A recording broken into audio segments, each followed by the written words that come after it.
Presidente, si me permite una segunda pregunta. En la última semana han ocurrido 2 asesinatos de periodistas aquí en México.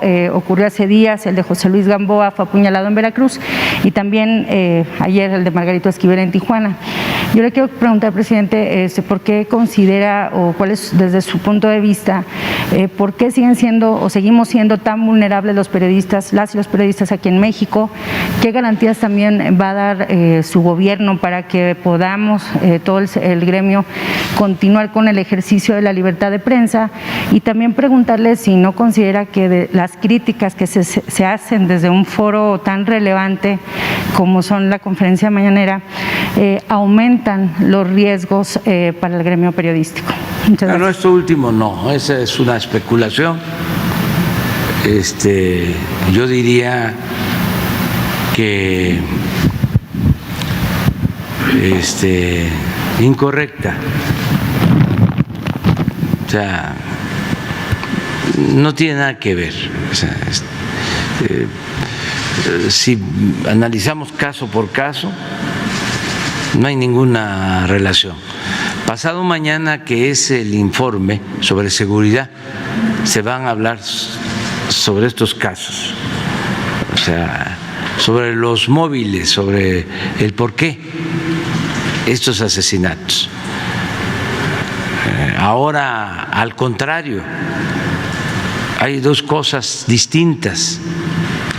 Una, que no se persigue a nadie desde el Estado, como era antes. Y ojalá y eso lo acepten. Y lo otro que nos hace diferentes es que no se permite la impunidad.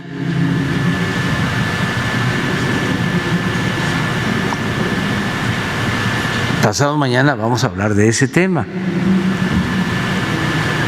Claro, nuestros adversarios pues aprovechan todo para atacarnos, pero en realidad, en el fondo, no es que sinceramente les preocupe, como nos debe de preocupar a todos, el que pierdan la vida seres humanos. Ellos lo que buscan siempre es sacar provecho hasta del dolor humano, siempre y cuando sea para afectarnos.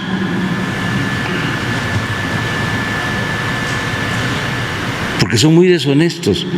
Si tenemos diferencias políticas, ideológicas, en ese plano, en ese terreno, tenemos que dirimir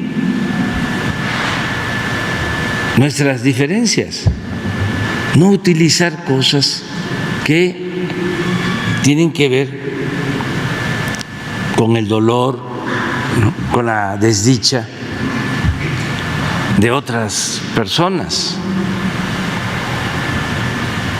No actuar como sopilotes, para decirlo con toda claridad.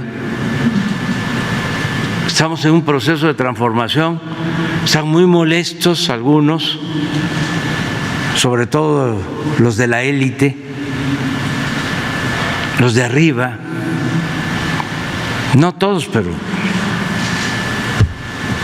la molestia no es de los pobres, no es de la mayoría. La molestia es de la cúpula que vivía colmada de atenciones y de privilegios y que medraba y que oprimía y que se robaba el dinero del pueblo. Ellos son los que están inconformes, los que hacían jugosos negocios al amparo del poder público, sus voceros, los intelectuales alcahuetes, Y algunos también que, aunque parezca increíble, les gusta la corrupción. Es una especie de masoquismo que hay en ciertos sectores, que en vez de estar en contra del régimen corrupto que imperó durante mucho tiempo, lo defienden a capa y espada y nos ven a nosotros como demonios porque estamos combatiendo la corrupción y la impunidad. Pero bueno, somos libres y es un proceso que estamos viviendo en México muy interesante por eso, porque ya no hay simulación. Antes habían escritores, periodistas, conductores de radio, de televisión, intelectuales que hablaban de que eran independientes, que pertenecían a la sociedad civil, que no tenían partido, y ahora ya pues es más que claro que se han agrupado en contra de lo que nosotros representamos. Es fuera máscaras. Y eso es muy bueno porque se termina con la simulación. Es como ahora que viene lo de la aprobación o no de la reforma eléctrica. Va a ayudar mucho a la definición, porque con mucha claridad se va a saber quiénes están a favor de que se fortalezca la Comisión Federal de Electricidad, que es una empresa pública, y quienes están a favor de Iberdrola y de las empresas extranjeras y también de las empresas nacionales que reciben subsidio en el mercado de la energía eléctrica. Va a quedar muy definido. Eso es mucho mejor que estar simulando con la política robalera, porque solo el robalo es el que anda en dos aguas. Aquí es definirnos, nada de medias tintas, nada de estar engañando, que estamos a favor del pueblo y estamos en contra de la corrupción.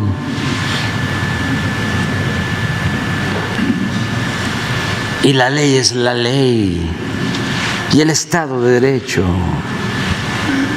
y no nos va a temblar la mano. Ya esa demagogia ya no sirve.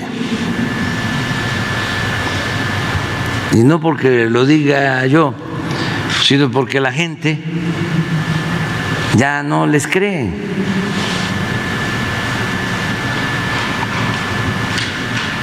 Yo celebro pues que se definan. Eso es mejor. Antes que habían dos partidos, ¿no?, que también engañaban, que eran distintos. ¿Se acuerdan? ¿Cuánto tiempo engañaron de que eran diferentes? en honor a la verdad. ¿Qué se nos va a olvidar eso? Para los jóvenes que le den una repasada a la historia de los partidos políticos en México. Cuándo nacen, cómo se transforman, cómo se desarrollan. Hasta hace poco habían dos partidos supuestamente diferentes.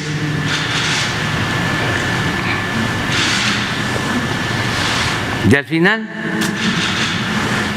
siguen formalmente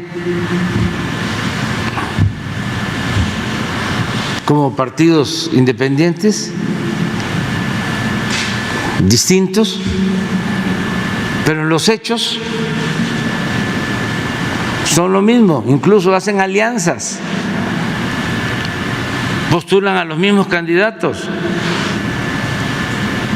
defienden el mismo programa de privatizaciones.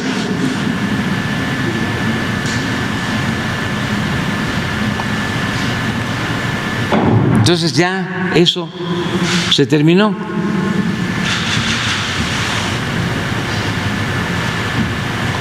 Engañaban de que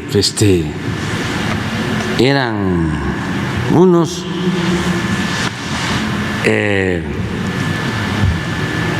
corruptos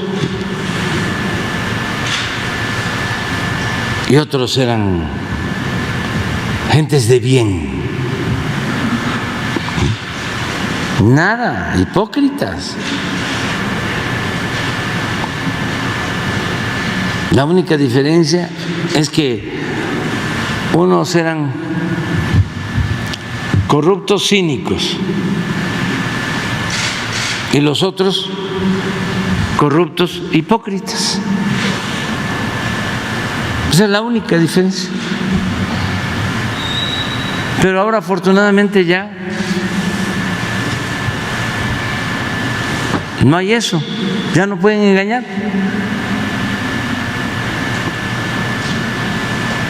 Son lo mismo.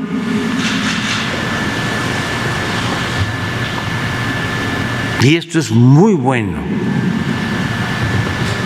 Yo recuerdo que me tocó dirigir un partido en una circunstancia muy difícil, porque el modelo que ya habían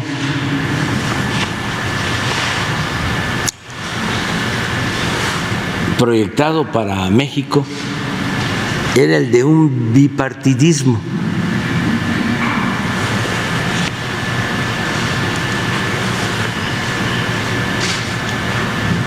En donde las cosas siempre fuesen igual, pero engañando de que había alternancia, de que no estaba solo un partido, sino que entraba otro al gobierno, pero en el fondo se buscaba que fuese lo mismo, lo que se llama gatopardismo, eso que consiste en que las cosas en apariencia cambian para seguir igual. Entonces, dos partidos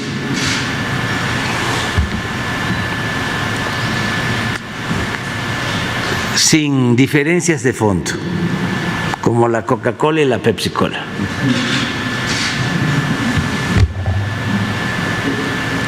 Y yo me propuse, junto con otros, desde luego, romper ese bipartidismo.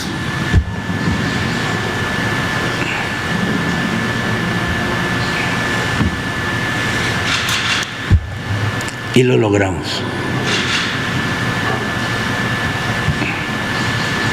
Me acuerdo en una elección en 1997, esto para los jóvenes, por primera vez el partido que nosotros representamos logró el segundo lugar en la Cámara de Diputados.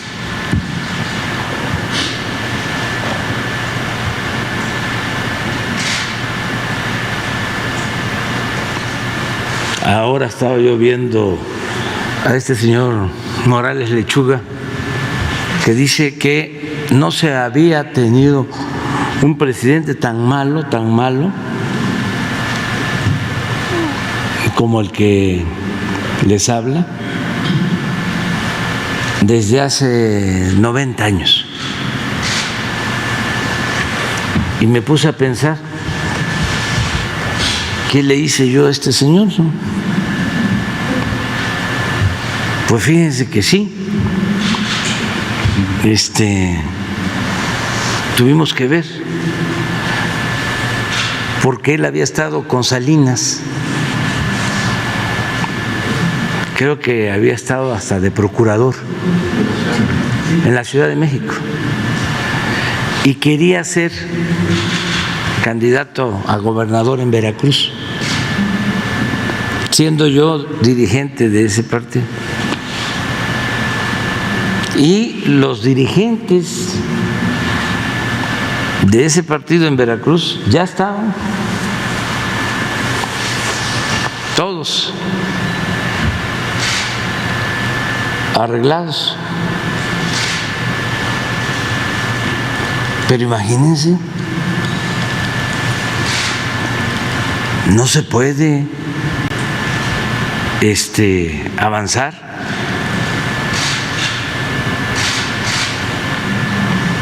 sin autoridad moral.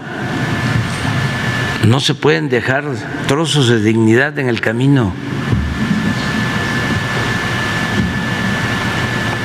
Entonces, recuerdo que un congreso como de 3,000, 5,000 personas, yo puse a consideración de la Asamblea el caso y el Congreso votó porque no se aceptara al señor. Claro que se generó un problema mayor, porque toda esa dirección del partido en Veracruz renunció, se fue, nos quedamos sin nada de dirección, de a buscar candidatos.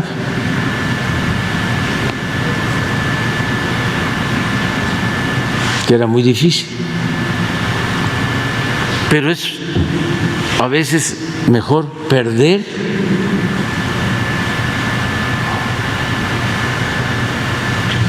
dejando a salvo la dignidad. No se trata de triunfar a toda costa sin escrúpulos morales de ninguna índole.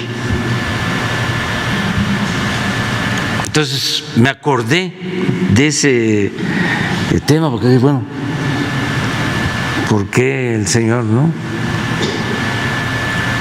habla de que somos de lo peor en los últimos 90 años? Pues se debe a eso. Entonces hay mucho enojo, porque en esta lucha pues se tienen que enfrentar intereses,